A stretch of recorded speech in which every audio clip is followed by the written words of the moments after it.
तो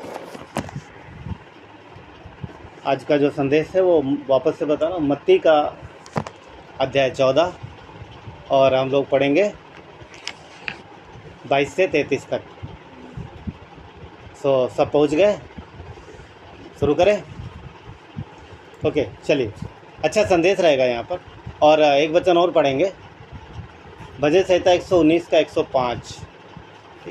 पर हम लोग पहले इसमें जाते हैं, मत्ती का 14 में और वचन 22।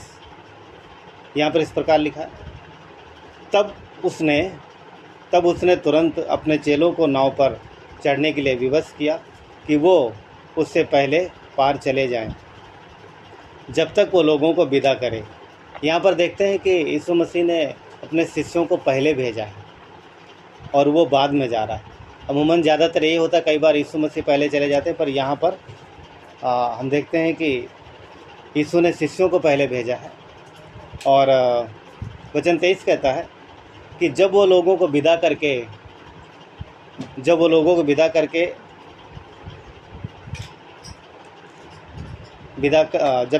को विदा करे, वचन 23, वो लोगों को विदा करके प्रार्थना करने को अलग पहाड़ पे चला गया और शाम को वहाँ वो अकेला था।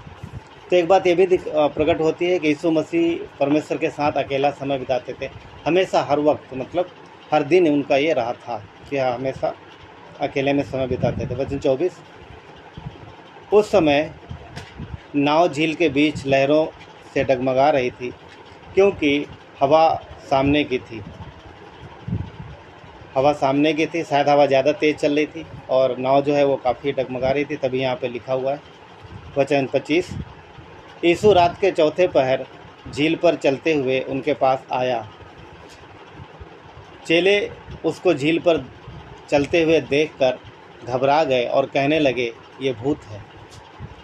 अब देखो, प्रभु के शिष्य हैं और उन्होंने यीशु को शायद इसके पहले कभी पानी पर चलते नहीं देखा उसने, पर अब वो देख रहे हैं, आज वो देख रहे हैं, कुछ अलग देख रहे हैं और उन्हें पता नहीं है कि ये मसीह है।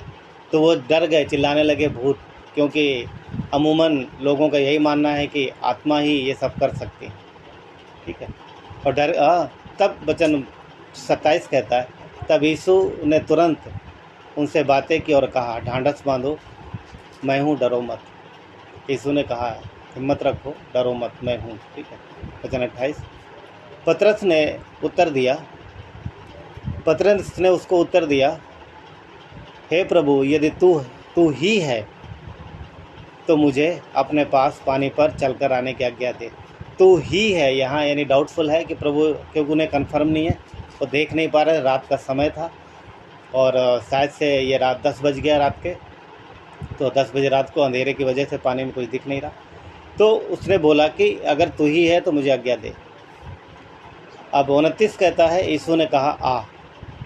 यीशु ने पतरस की बात का जवाब दिया, ठीक है पतरस, तू आ जा, तुझे अगर पानी पे चल के मेरी तरह आने की इच्छा है तो तू आ जा। और आगे लिखा है कि तब पतरस नाव से उतरकर यीशु के पास जाने को पानी पर चलने लगा,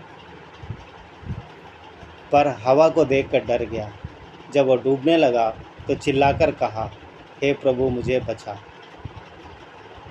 वचन 31, यीशु ने तुरंत हाथ बढ़ाकर उसे थाम लिया और उसने उससे कहा, हे अल्पविश्वासी, तूने क्यों संदेह किया।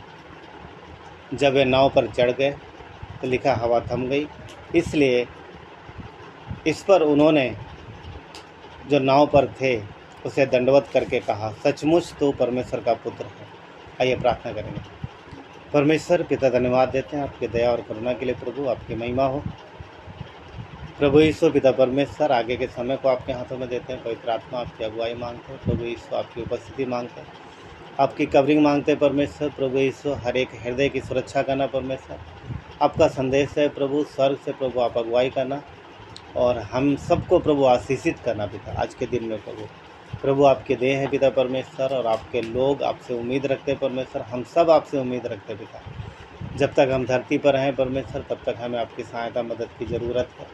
और जब हम आपके साथ होंगे प्रभु, तब हम आपको अपनी आँखों से देखेंगे पर आज हम आपकी सामर्थ्य को अपने जीवन में और आपकी देह में देखने पाते हैं पिता। यहाँ पर वचनों में एक सामर्थ्य काम हमने देखा है प्रभु, कि मनुष्य जो है वो पानी पर चला है, और ये संभव नहीं है पिता परमेश्वर, ये प्रकृति के नियम के खिलाफ है।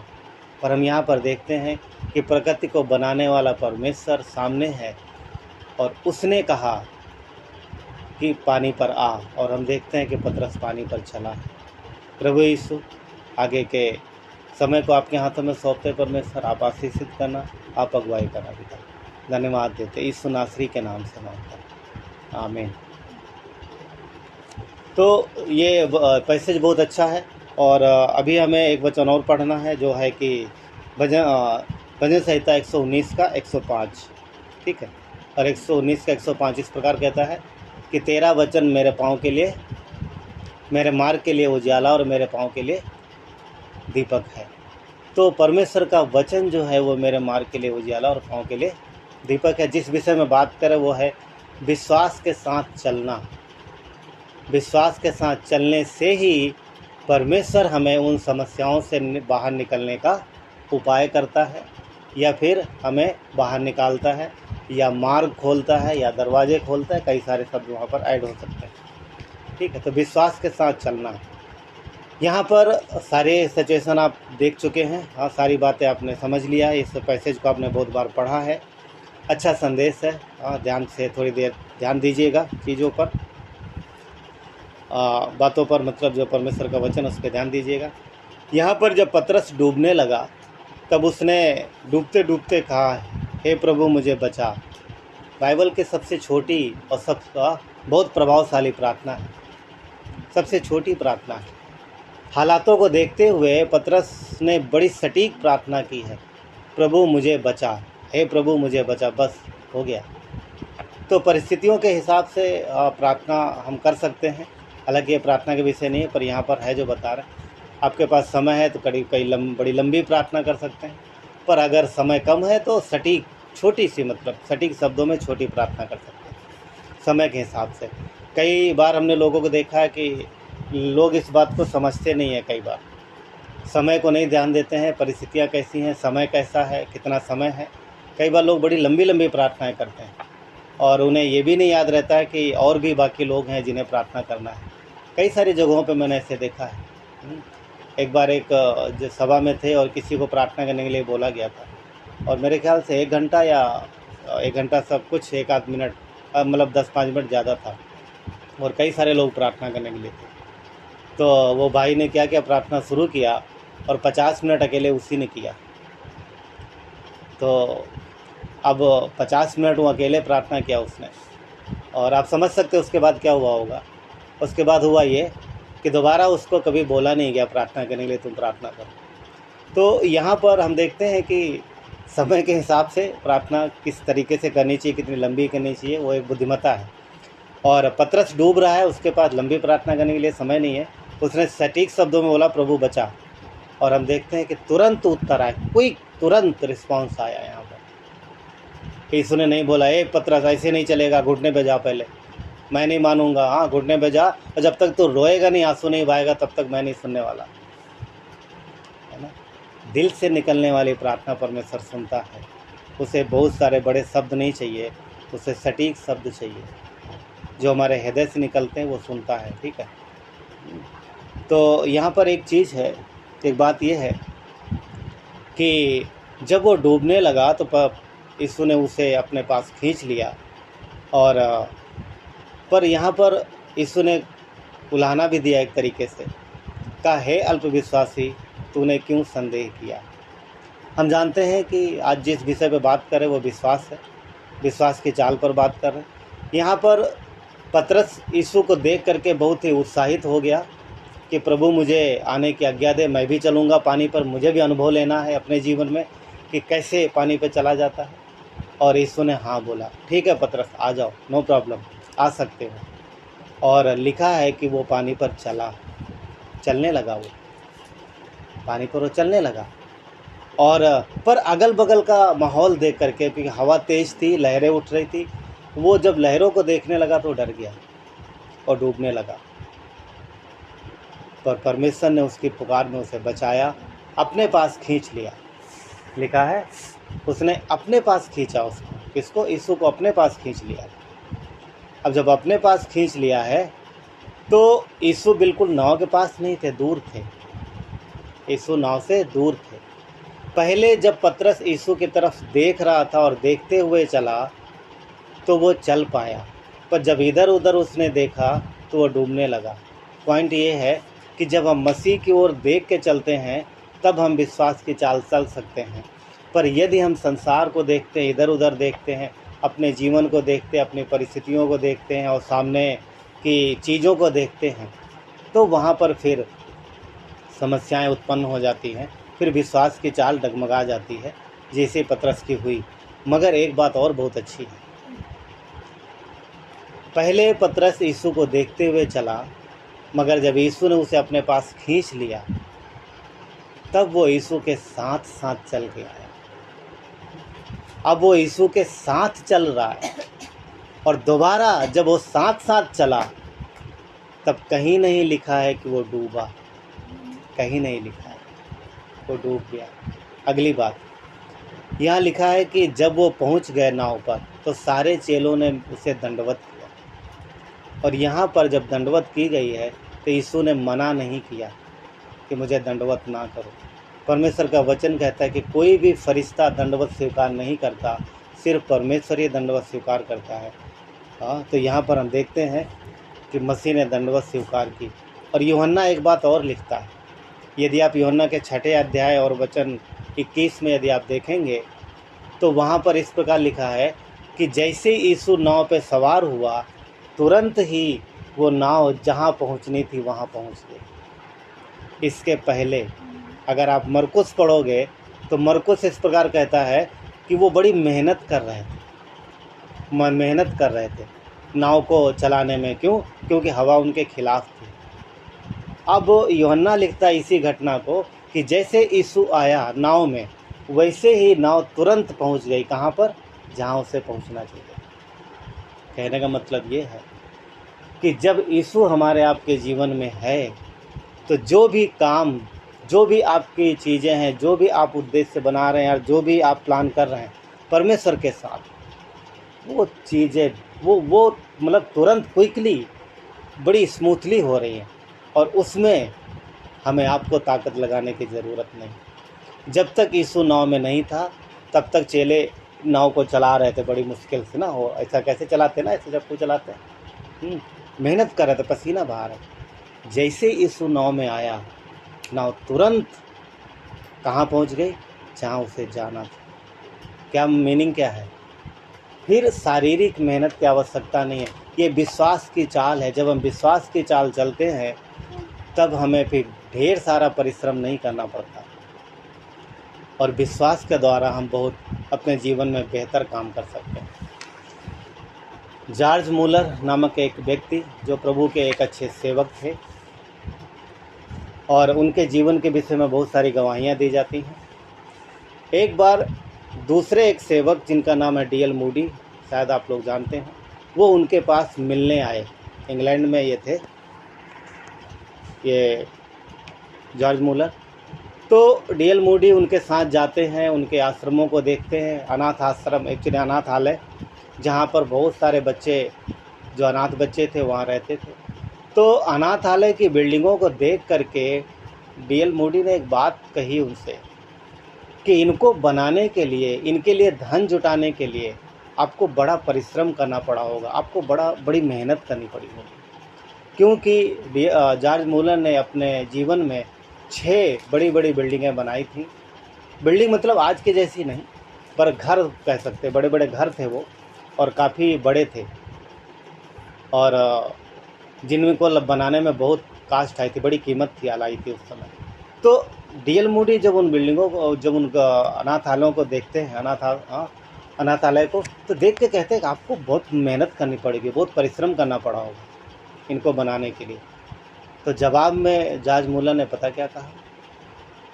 नहीं, मैंने कोई परिश्रम नहीं किया, मैंने सिर्फ एक काम किया, मैंने अपने मसीह पर विश्वास किया है और मैंने प्रार्थना की। मैं घुटने पे जाता था, घुटने में जाने का मतलब टूटे हुए दिल से मैंने प्रार्थना की, विश्वास योग्यता से मैं परमेश्वर के साथ बना रहा, परंतु उससे बड़ी बात यह है कि परमेश्वर विश्वास योग्य है। तो ये बात जब डीएल मोडी ने सुना, उस समय उनकी समझ में तो नहीं आया कि ये कैसे पॉसिबल है, क्योंकि इसके पहले डीएल मोडी ने भी एक बिल्डिंग बनाई थी शिकागो में, शिकागो में। तो उसके लिए उन्होंने बड़ी मेहनत की, लोगों के पास जा जा करके पैसे इकट्ठे किए, पर यहाँ पर कुछ अलग देख रहे थे। जॉर्ज मुलर ने कहा, मैंने कभी किसी से नहीं मांगा, तो परमेश्वर ने दिया। ये क्या था? ये विश्वास का जीवन है, ये विश्वास की चाल है। जो परमेश्वर के पीछे विश्वास से जब चलते हैं तो परमेश्वर के अद्भुत कामों को हम देख पाते हैं, अद्भुत कामों को देख पाते हैं। कई बार लोग कहते हैं कि वो विश्वास करते हैं, बात करो बोलते हैं, हाँ लोगों से बात करो, बोले भैया हम विश्वास रखते हैं, अरे हम विश्वास करते हैं, मगर विश्वास के काम, विश्वास की चाल उनके जीवन से प्रकट नहीं होती। एक और घटना है जॉर्ज मुलर के जीवन की। एक बार उनको किसी दूसरी कंट्री में जाना था, और उस समय का जो जाने का जो साधन था, ज़्यादातर पानी का जहाज़। एक देश से दूसरे देश में जब आप जाते हैं तो पानी का जहाज़ ही एक मात्र ऑप्शन था।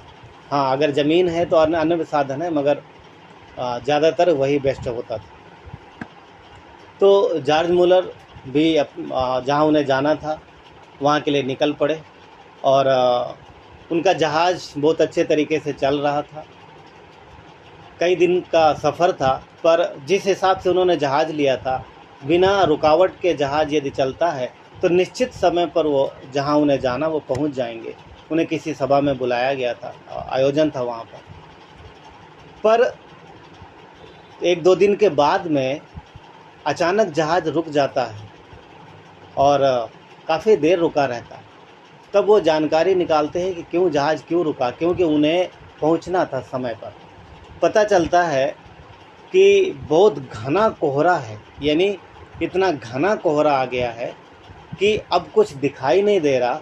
तो इसलिए दिखाई ना देने की वजह से अब जहाज़ को रोकना पड़ रहा है, अब वो आगे नहीं जा सकते। कैप्टन से बातचीत हुई तो कैप्टन ने बोला कि हम जब तक कोहरा ये छट नहीं जाता, जब तक कोहरा हट नहीं जाता, तब तक हम आगे नहीं बढ़ पाएंगे, क्योंकि हमें कुछ दिखाई नहीं दे रहा सामने, और दिखाई नहीं देगा तो जहाज़ के कहीं टकराने का भी डर है। जॉर्ज मुलर ने बोला कि अगर ये कोहरा कब तक छटेगा? तो उन्होंने बोला कि कोहरे को देखते हुए ऐसा लग रहा कि 2-3 दिन तक तो कोहरा ये छटने वाला नहीं है, क्योंकि इतना घना कोहरा हटने में 2-3 दिन लग जाते हैं, इससे पहले ये नहीं हटेगा। जॉर्ज मुलर ने कहा कि अगर ये कोहरा नहीं हटेगा तो मैं समय पर नहीं पहुंच पाऊंगा, और मेरा वहां पर समय पर पहुंचना अति आवश्यक है। तो कैप्टन ने बोला कि पॉसिबल नहीं है, हम नहीं जा सकते। तो जॉर्ज मुलर ने कहा, अवश्य हो सकता है आपके लिए संभव ना हो, पर जो मनुष्य के लिए संभव नहीं है वो परमेश्वर के लिए संभव है। तो जॉर्ज मुलर ने कहा, मैं प्रार्थना करूंगा कि परमेश्वर इस कोहरे को हटाए। उसी समय जहाज के कप्तान ने कहा, चलिए मैं भी आपके साथ प्रार्थना करूंगा चल के। तो जॉर्ज मुलर ने एक बात कही, पता क्या? आप प्रार्थना मत करिए। उस कैप्टन को बोला, आप प्रार्थना मत करिए। अब सोचो, है थोड़ा अलग लग रहा ना ये। उन्होंने बोला कि प्रार्थना मत करिए। तो कैप्टन ने बोला, क्यों, मैं प्रार्थना क्यों न करूं? तो जॉर्ज मुलर ने कहा, उसका कारण ये है कि आप विश्वास नहीं रखते। आप विश्वास नहीं रखते हैं, इसलिए आपका प्रार्थना करना व्यर्थ है। तो कहने का मतलब ये है यहाँ पर, अगर हम विश्वास नहीं रखते हैं तो हमारा विश्वास का जो जीवन है, जो विश्वास में हमारी चाल है, वो प्रभावशाली नहीं होगी, और उत्तर भी कई बार हम नहीं देख पाएंगे। जॉर्ज मुलर ने प्रार्थना की, और उन्होंने सिंपल प्रार्थना की बस। उनकी प्रार्थना मैंने पढ़ी थी, शायद इस प्रकार है, कुछ शब्द मेरे थोड़ा इधर उधर हो सकते हैं। एक सिंपल सी प्रार्थना, परमेश्वर मुझे उस स्थान पर इस दिन जाना है, और जहाज़ कोहरे की वजह से नहीं जा पा रहा है। प्रभु आप इस कोहरे को हटा सकते हो, और मेरी प्रार्थना है आप इस कोहरे को हटाओ ताकि मैं वहाँ पर पहुँच सकूँ। सिंपल सी प्रार्थना। उठने से उठे, अपने रूम से बाहर आए, जहाज़ के डेक पे गए, सामने देखा मौसम एकदम साफ था, कोहरा एकदम साफ, कहीं कोई कोहरा का नामो निशान नहीं। इस घटना को देख करके कैप्टन और सारे लोगों ने आश्चर्य किया, क्या प्रार्थना से ये भी हो सकता है? अफकोर्स हो सकता है। तभी यीशु ने बोला कि पतरस को, हे अल्पविश्वासी, तूने क्यों विश्वास नहीं रखा? कई बार हम परिस्थितियों को देख करके अपने जीवन में जो चल रहा है उन चीज़ों को देख करके हम उन परिस्थितियों पर भरोसा कर लेते हैं, उन हालातों पर भरोसा कर लेते हैं, और हम परमेश्वर की क्षमता को कम समझ पाते हैं और उसके प्रभाव को कम समझ पाते हैं। दूसरी बात, और हम विश्वास को भी कम समझ पाते हैं। एक महान लेखक ने एक विश्वास के विषय में इस प्रकार कहा है, यदि आप चाहें तो ये लाइन लिख सकते हैं, बहुत अच्छी लाइन है। उन्होंने कहा, विश्वास कुछ नहीं करता, विश्वास कुछ नहीं करता, पर विश्वास परमेश्वर को सब कुछ करने देता है। वापस बोलूं, विश्वास स्वयं में कुछ नहीं करता, पर विश्वास परमेश्वर को सब कुछ करने देता है। कहने का मतलब ये कि अगर हम विश्वास नहीं रखते हैं तो परमेश्वर हमारे जीवन में कुछ नहीं कर पाएगा। इसीलिए हमें उसके वचनों पर भरोसा रखना चाहिए। हमें उसके वादे पर, जो परमेश्वर ने वादे दिए हैं, उस पर, उन वादों पर भरोसा करके आगे बढ़ना चाहिए। भजन संहिता 119 के 105 क्या कहता है? तेरा वचन मेरे पाँव के लिए दीपक, तेरा वचन मेरे मार्ग के लिए उजियाला और मेरे पाँव के लिए दीपक। वो परमेश्वर, उसका वचन हमें रास्ता दिखाता है, और जब वचन के अनुसार हम भरोसा करके आगे बढ़ते हैं तो हम परमेश्वर के सामर्थ्य को देखते हैं।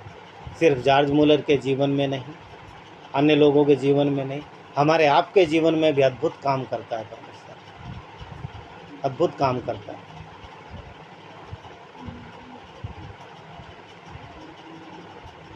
दिलीप भाई की एक गवाही थी, अभी हमने हमारी कल बात हो रही थी। वो गए थे हमारे साथ, हम सबके साथ में पिकनिक में।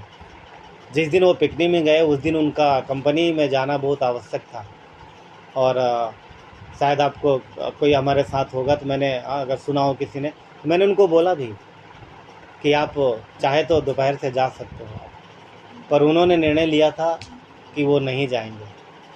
और उन्होंने मन में प्रार्थना की थी, प्रभु आप संभाल लेना सारी चीज़ों को। कुछ ऐसी बातें थी जो उनका वहाँ जाना ज़रूरी था, क्योंकि अगले दिन छुट्टी थी और वो लास्ट दिन था, उस दिन इम्पोर्टेंट था जाना।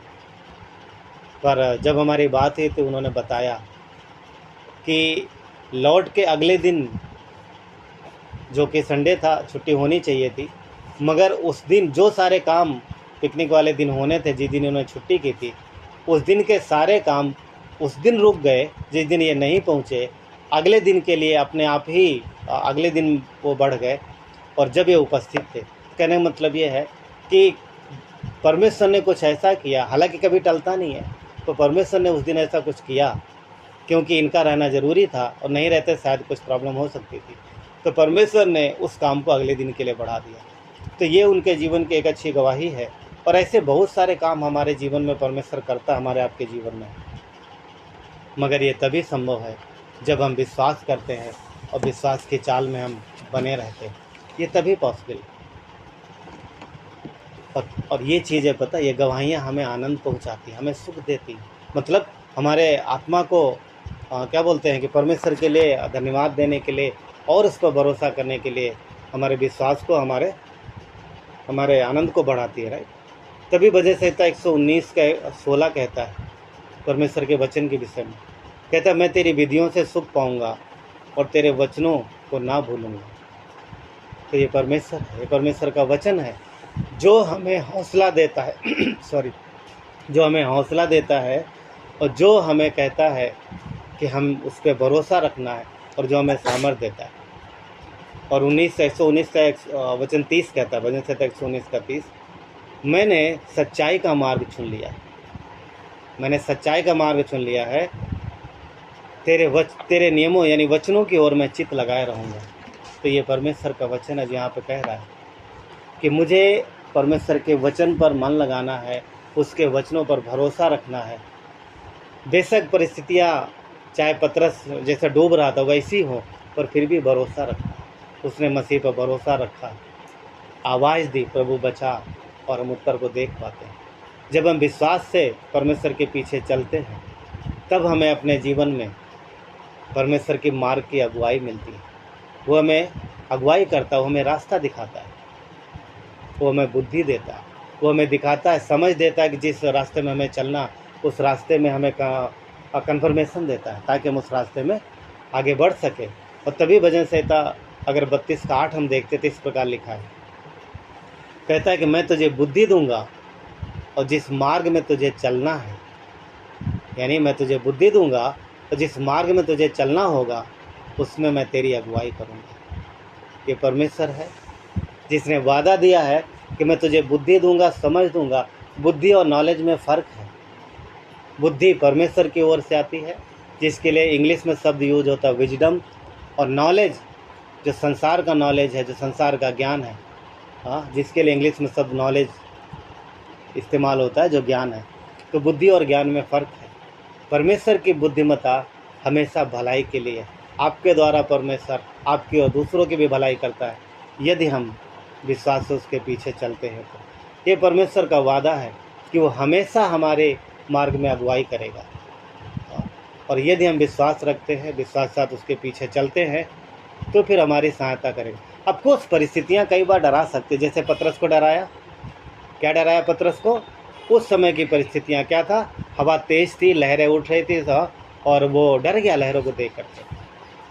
कोई बड़ी बात नहीं है कि इंसान होने के नाते हम परिस्थितियों से घबरा जाएं, डर जाएं, कोई बड़ी बात नहीं। ये हो सकता है, हमारे अंदर पाप है, हमारे अंदर डर है, और ये पॉसिबल है, ये संभव है। यीशु ने ये नहीं डांटा तो क्यों डरा, पर उसने बोला तो विश्वास क्यों नहीं रखा। कई बार विश्वास की घटी के कारण हमारे जीवन में ऐसी परिस्थितियाँ हो सकती हैं, परंतु हमें एक उस व्यक्ति की प्रार्थना याद रखना चाहिए जिसने कहा था कि प्रभु मेरे अविश्वास में मेरी मदद कर, मेरे विश्वास को बढ़ा। और विश्वास को बढ़ाने का एक ही उपाय है कि हम उसके वचनों को जो उसने हमें दिए हैं, हम उन पर भरोसा करें। क्योंकि वो वचन और वो जो शब्द हैं, जो वादे हैं, वो किसी मनुष्य के नहीं हैं, तो परमेश्वर के हैं। और हम और आप इस विषय पे इस बात को बहुत अच्छे से जानते हैं। क्योंकि परमेश्वर हमें इसलिए बचाता है, हमारी इसलिए सहायता करता है कि वो हमसे प्रेम करता है। वो हमसे प्रेम करता है, प्रेम करने वाला परमेश्वर। अफकोर्स वो न्याय भी करता है, परंतु वो हमसे प्रेम करता है। पूरा उत्पत्ति से लेकर के प्रकाशित वाक्य तक यदि आप पढ़ते हो तो आप परमेश्वर के प्रेम के विषय में जान पाओगे। पूरा जो वचन है वो प्रेम से भरा हुआ है, उसके अनुग्रह से, उसकी करुणा से, उसकी दया से भरा हुआ है। तो परमेश्वर हमसे प्रेम करने वाला है। कुछ वचन लिख सकते हैं, इफिसियों का 2:4, रोमियो 5:8 क्या कहता है कि जब हम पापी ही थे तो परमेश्वर ने अपने प्रेम की भलाई इस रीत से प्रकट की कि उसने अपने पुत्र को दिया। जब हम पापी थे तब उसने अपने पुत्र को दिया कि वो हमारे लिए क्रूस पर मरे, राइट। और पहला यूहन्ना का 4:10 देख सकते हैं, लिख सकते हैं, इफिसियों का 2:4, रोमियो 5:8 और पहला यूहन्ना 4:10। बहुत सारे वचन हैं, पर हमने आपको यही दिए थोड़े से, ठीक है। तो ये हमें ध्यान रखना है कि वो हमसे प्रेम करता है। जब भी हम पुकारेंगे तो हमारी अवश्य सहायता करेगा। वो सोता नहीं है कि वो सो जाए, अरे हम सो गए थे, हम आपकी आवाज़ नहीं सुन पाए ना। परमेश्वर ना कभी सोता है, ना कभी ऊँघता है। वो सदैव हमारे लिए सहायता के लिए तत्पर है। यीशु मसीह आ रहा था नाव में चलते हुए, हाँ, हम बोल सकते अरे वो जाग रहा था इसलिए पतरस की आवाज़ सुन पाया, नहीं। जब वो सो भी रहा था तब भी परमेश्वर कभी सोता नहीं। वो हमेशा हमारी सहायता और मदद के लिए तैयार रहता है। वो हमें संभालने वाला है। उसने पतरस को बचा लिया, उसके प्राणों को बचा लिया, राइट। हमारे आपकी भी सहायता करता है हमेशा। भजन संहिता का 54 का 4, भजन संहिता 54 का 4 कहता है कि देखो परमेश्वर मेरा सहायक है, प्रभु मेरे प्राणों के संभालने वालों के संग है। परमेश्वर मेरा सहायक है, वो हमारे प्राणों की रक्षा करता है, वो उनकी भी मदद करता है जो हमारी आपकी सहायता करते हैं। क्यों? क्योंकि परमेश्वर इससे प्रसन्न होता है कि कोई यदि हमारी आपकी सहायता करे, एक विश्वासी भाई की मदद करता है, परमेश्वर प्रसन्न होता है, सहायता करता है परमेश्वर उसकी सहायता को देख करके खुश होता है। क्यों? क्योंकि भाई से आपस में प्रेम रखें, एक दूसरे से प्रेम करें, परमेश्वर यही सिखाता है। हर समय जब हम लोगों की सहायता करते हैं वो खुश होता है, और परमेश्वर जब हमें उसकी सहायता की ज़रूरत पड़ती है तो हर समय वो तैयार है। भजन संहिता 46 का 1, परमेश्वर हमारा शरण स्थान और हमारा बल है, संकट में सहज मिलने वाला सहायक है। ये वादे हैं, परमेश्वर के वचन है जो हमें ध्यान रखने की ज़रूरत है। कई बार परमेश्वर इन सारी चीज़ों से अपनी महिमा लेता है, और कई बार वो शैतान को इस्तेमाल करता है। पवित्र शास्त्र में कई सारी गवाहियाँ हैं, और एक विषय पर हम जाएंगे, समय ना लेंगे, ज़्यादा समय ना लेते हुए थोड़े समय में हम ख़त्म करेंगे। राजा हिजकिय्याह के विषय में आप पढ़ना कभी, आपको ये दूसरे राजा में मिल जाएगा, दूसरे राजा 18 अध्याय में मिल जाएगा। आप पढ़िएगा, देखिएगा। ये राजा बहुत अच्छा है। मैं कहानी इसको आपकी बता देता हूँ आपके विश्वास के लिए, और वचन आप पढ़ सकते हैं। ये राजा बहुत अच्छा है, बहुत अच्छा राजा, परंतु इसका जो पिता था उसका नाम था आहाज नाम था। ये यहूदा का राजा था, और वो बड़ा दुष्ट राजा था। उसने परमेश्वर के भवन की वस्तुओं को तोड़ा, परमेश्वर के भवन की वस्तुओं को मतलब नुकसान पहुंचाया, और पूरे इज़राइल में, पूरे यानी यहूदा में, और परमेश्वर के खिलाफ बहुत सारे काम किए उसने। आइडल वर्शिप की, जाने क्या क्या किया उसने। और यहाँ तक कि इसने अपने एक बच्चे को भी बलि किया, जो कि ये सब परमेश्वर के वचन के खिलाफ थे और परमेश्वर की इच्छा से बहुत बाहर थे, और ये दुष्टता के काम थे। परमेश्वर इस कामों से प्रसन्न नहीं होता। पर जब वो मर जाता है, यानी जब वो राजा मर जाता है, उसके बाद उसका बेटा जिसका नाम है हिजकिय्याह, वो राजा बनता है। और मैं देख के कई बार हैरान हो जाता हूँ कि कैसे परवरिश की होगी हिजकिय्याह की। आप अगर इतिहास में पढ़ते हैं, ये इतिहास में भी आपको मिलेगा। अगर आप लिखना चाहें तो इतिहास में कहाँ मिलेगा मैं आपको बता देता हूँ, ठीक है। 1 मिनट के लिए अगर आप पढ़ना चाहेंगे तो बहुत अच्छा रहेगा। दूसरा इतिहास पढ़िएगा 29 अध्याय, दूसरा इतिहास 29 अध्याय पढ़िएगा। वहाँ पर आपको मिलेगा कि हिजकिय्याह जब राजा बना, उसने लिखा है कि वो परमेश्वर की योजना के अनुसार, परमेश्वर के प्लान के अनुसार, परमेश्वर की इच्छा के अनुसार चला, जैसा उसका मूल पुरुष यानी दाऊद के जैसा चला। और जो चीज़ें उसके पिता ने बिगाड़ी थी, जो उसके पिता ने सब काम खराब किए थे, परमेश्वर की इच्छा के विरुद्ध किए थे, उन सारे कामों को उसने ठीक किया। यहाँ तक कि उसने परमेश्वर के भवन को भी रिपेयर कराया, कई सारी चीज़ों को उसने किया, और पूरे यरूशलेम और पूरे यहूदा में परमेश्वर की आराधना, परमेश्वर का वचन का इन चीज़ों का विस्तार कराया, प्रचार कराया इन चीज़ों का, और पूरे देश को परमेश्वर की आराधना के लिए इंकरेज किया। और हम देखते हैं कि यहाँ पर बहुत अद्भुत काम करता है ये व्यक्ति हिजकिय्याह राजा। और इसके विषय में वचन लिखा है कि ये परमेश्वर के एक तरीके से एक वचन में पढ़ता हूँ आपके लिए। ये हिजकिय्याह के विषय में जो वचन दिया है तो दूसरा राजा का वचन 6 लिखा है, 18 अध्याय वचन 6 में इसके विषय में गवाही देता है। यहाँ पर परमेश्वर का वचन यहाँ गवाही देता है, कहते हैं वो यहोवा से लिपटा रहा और उसके पीछे चलना ना छोड़ा। यहोवा से लिपटा रहा, उसके पीछे चलना ना छोड़ा। आगे लिखा है, और जो जो आज्ञाएं यहोवा ने मूसा को दी थी उसका वो पालन करता रहा। वचन 7 देखेंगे, बहुत बढ़िया लिखा, इसीलिए यहोवा उसके संग रहा और जहाँ कहीं वो जाता था उसका काम सफल होता। कितनी अच्छी बात कह रहा, वचन गवाही दे रहा कि वो परमेश्वर से लिपटा था और उसकी इच्छानुसार चलता था, और जहाँ भी जाता था उसका काम सफल होता था। किसका? हिजकिय्याह का। दाऊद के विषय में भी परमेश्वर ऐसे लिखता, जहाँ कहीं वो जाता था उसका काम सफल करता था। कौन? परमेश्वर काम सफल करता है। वो खुद से नहीं कर पा रहा था, खुद से कोशिश करता है, परमेश्वर जाता है तो परमेश्वर काम को सफल करता है। कई बार हम और आप अपने जीवन में फेल हो जाते हैं, पता क्यों?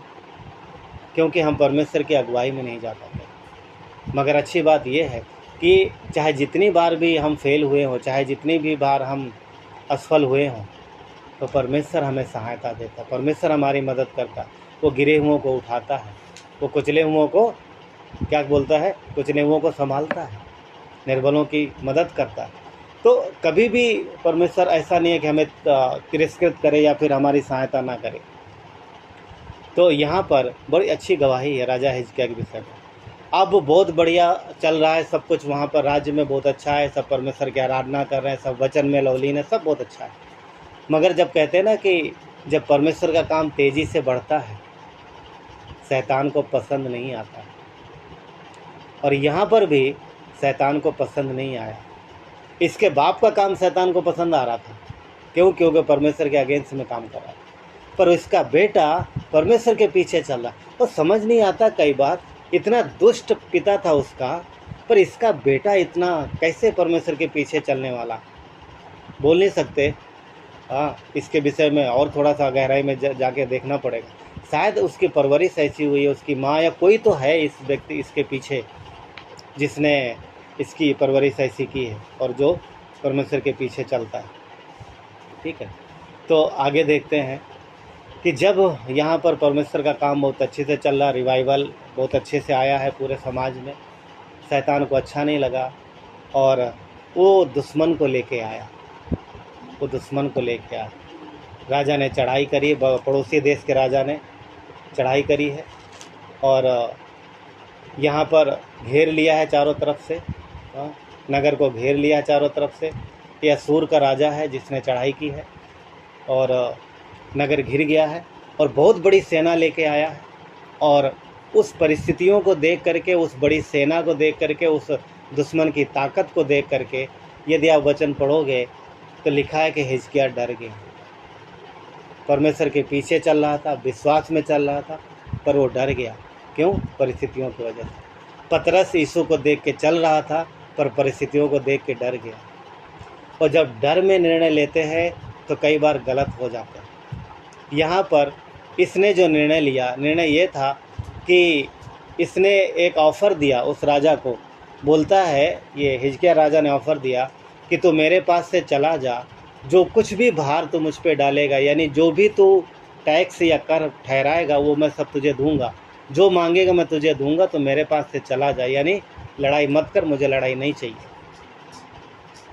और यहाँ पर आप देखोगे तो उस असूर के राजा ने एक अमूमन एक राशि जो है उसको ठहरा दी है कि इतना तू दे। ठीक है, इतना तू दे। और अगर हम देखेंगे वचन 17 और 18 वचन, ठीक है, मैं आपको बता देता हूँ। इस प्रकार उसने बोला कि ये वचन आपको मिलेगा 14 में, 300 किक्कार चांदी और 30 किक्कार सोना। 300 किक्कार चांदी और 330 किक्कार सोना। और हम जानते हैं एक किक्कार लगभग 40 किलो का होता है। तो 300 किक्कार चांदी और 30 किक्कार सोना मांगा है। और इसको पूरा करने के लिए हिजकिय्याह को अपने राजभवन के सारी चांदी निकालनी पड़ी। कम पड़ी तो उसने परमेश्वर के भवन से चांदी निकाल ली। सोना जो था राजभंडार में वो भी देना पड़ा। इवन घट गया तो इसी हिजकिय्याह ने पता क्या किया था, जो खंभे थे परमेश्वर के भवन में, उन खंभों में उसने सोने से, उस खंभों को उसने सोने से मढ़वाया था। पर अब जब इस राजा को देना है तो सोना कम पड़ा। वचन लिखा है कि उसने वहाँ से भी सोना निकलवा लिया, जो कि सही नहीं था। ये निर्णय उसका गलत था, मगर पर उसने ऐसा किया। अब देखो, हिजकिय्याह को लगा कि मैंने उसको जो मांगा था दे दिया है, अब ये चला जाएगा मेरे पास। मगर वचन कहता है कि दुश्मन पर कभी भरोसा नहीं करना चाहिए, वो धोखा देता है। शैतान हमेशा धोखा देता है, वो लालच देता है, वो फंसाता है कि वो आपको मतलब परिस्थितियों से निकाल लेगा या जो भी आपके हालात को सुधारेगा। कहने का मतलब ये हिजकिय्याह को लगा कि वो संभल बच जाएगा यहाँ पर, मगर जब उसके पास सोना चांदी पहुँच गया तब उसने धोखा दे दिया। और आगे आप अगर आप पढ़ते हो इस अध्याय को, तो आप देखोगे कि बाद में, मिलने के बाद में ये मुकर गया और सेना, मतलब वापस बोलता उसने सेना भेजी और चढ़ाई की। अब यहाँ पर ये बहुत डर गया, बहुत ज़्यादा डर गया। क्यों?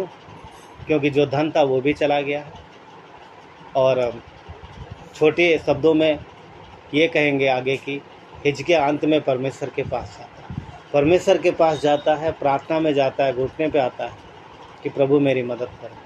यहाँ एक अच्छी बात दिखाई देती, पता है क्या? जब हिजकिय्याह जाता है परमेश्वर के पास तो परमेश्वर उलाहना नहीं देता, परमेश्वर उलाहना नहीं देता। तूने पहले क्यों भरोसा नहीं रखा? तू पहले क्यों नहीं आया मेरे पास? क्यों तूने अपना सारा धन दे दिया? और यहाँ तक कि मेरे भवन के खम्भों से भी सब जो सोना तूने लगाया था वो भी निकाल के दे दिया। परमेश्वर उलाहना नहीं देता। क्यों? क्योंकि अब वो टूट चुका है, अब पूरी तरीके से उसने पश्चाताप कर किया है, अब उसका कोई सहारा नहीं।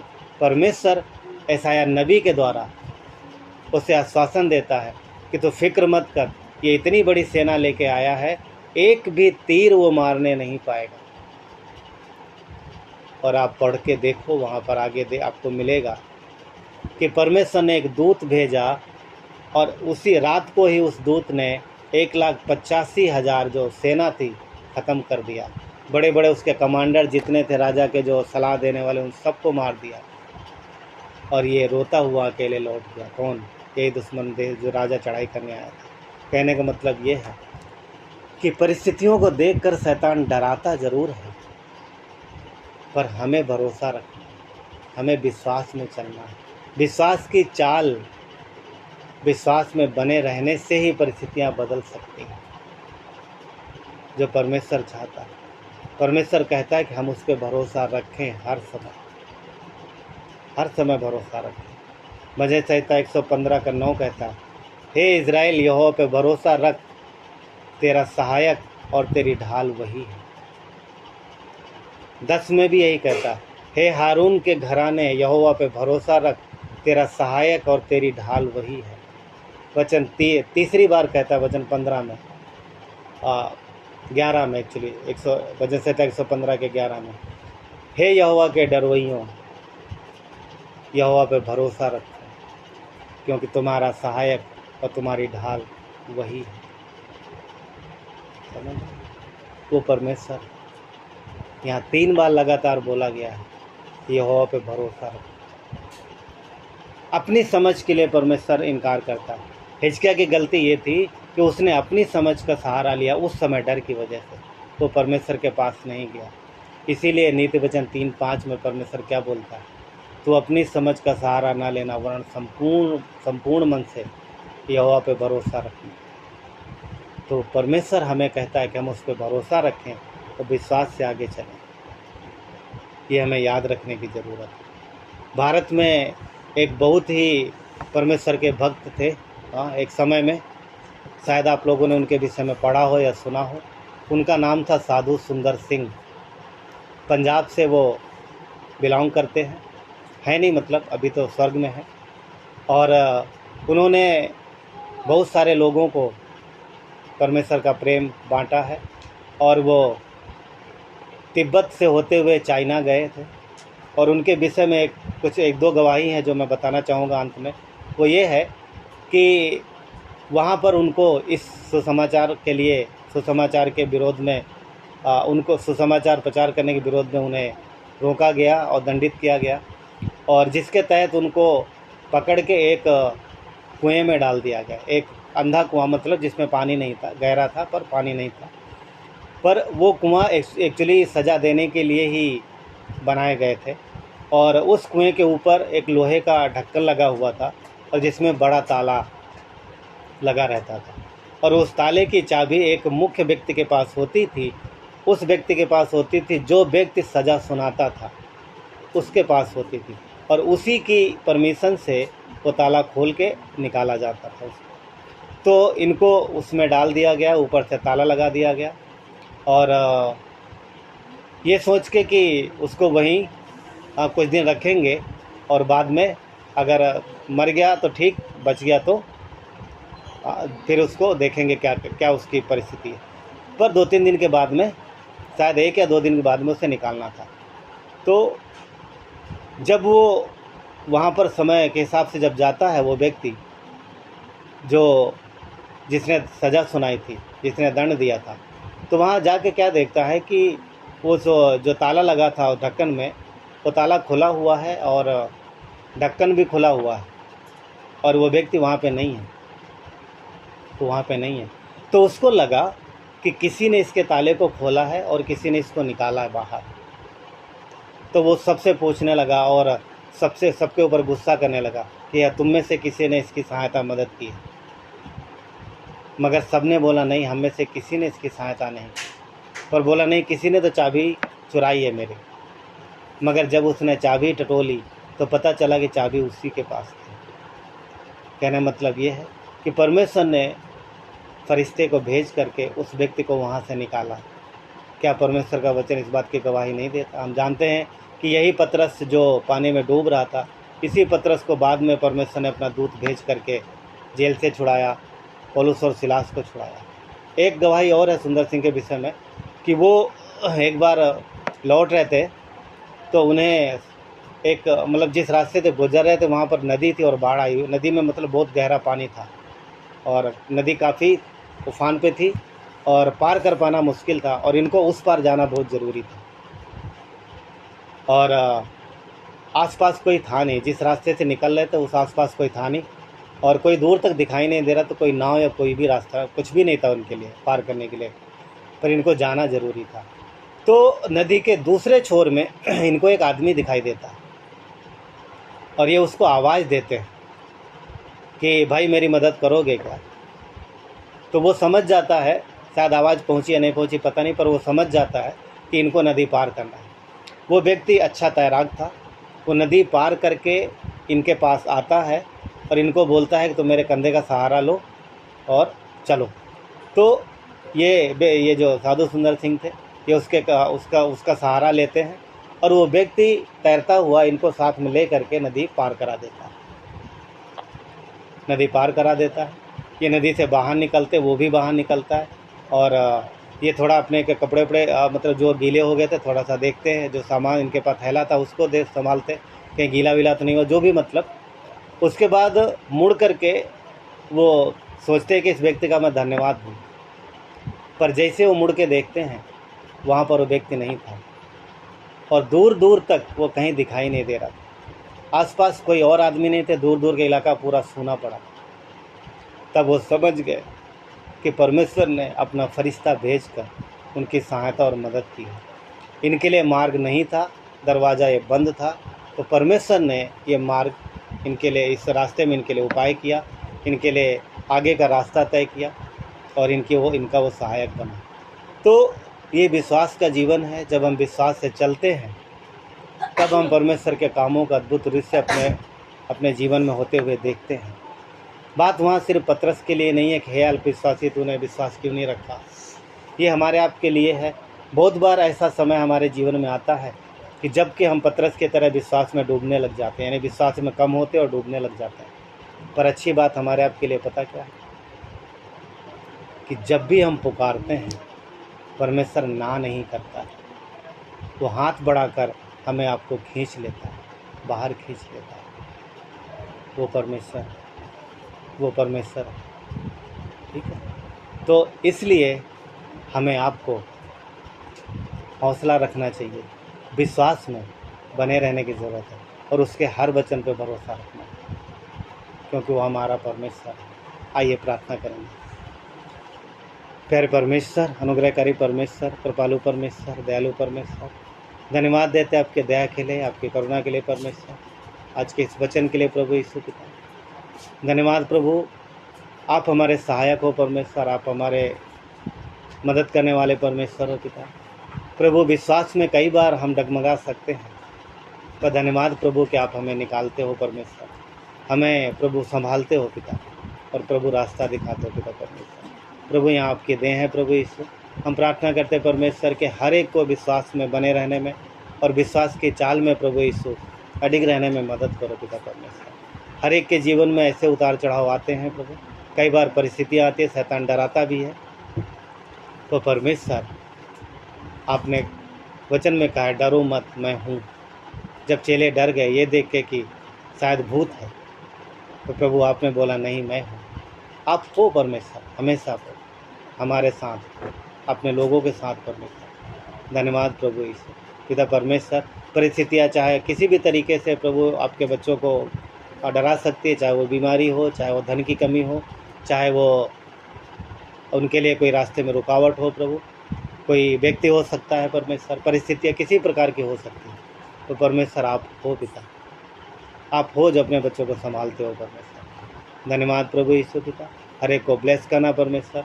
प्रभु आपने क्रूस पर जान दी, आपने कीमत चुकाई है परमेश्वर हमारे और प्रभु पूरे मानव जात के लिए पिता परमेश्वर। प्रभु जो कोई आपके ऊपर विश्वास रखता है आप उससे उद्धार देते हो प्रभु। आप धरती पर आए परमेश्वर ताकि हम सब बचाए जाएं प्रभु। धन्यवाद देते हैं परमेश्वर क्रूस पर हमारे लिए मरने के लिए, हमारे लिए दंड सहने के लिए।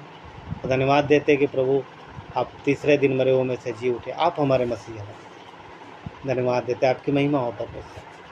धन्यवाद देते। यदि आप विश्वास रखते हैं तो परमेश्वर का वचन इस बात की गवाही देता है कि वो आपको स्वर्ग में लेगा। इस वजह से नहीं कि आपने कुछ अच्छा काम किया, पर इस वजह से कि आपने परमेश्वर के पुत्र मसीह यीशु के बलिदान पर, उसके दाम चुकाने पर, मारे जाने, गाड़े जाने और जी उठने पर विश्वास किया और आपने अंगीकार किया। धन्यवाद प्रभु यीशु, आपकी महिमा हो परमेश्वर।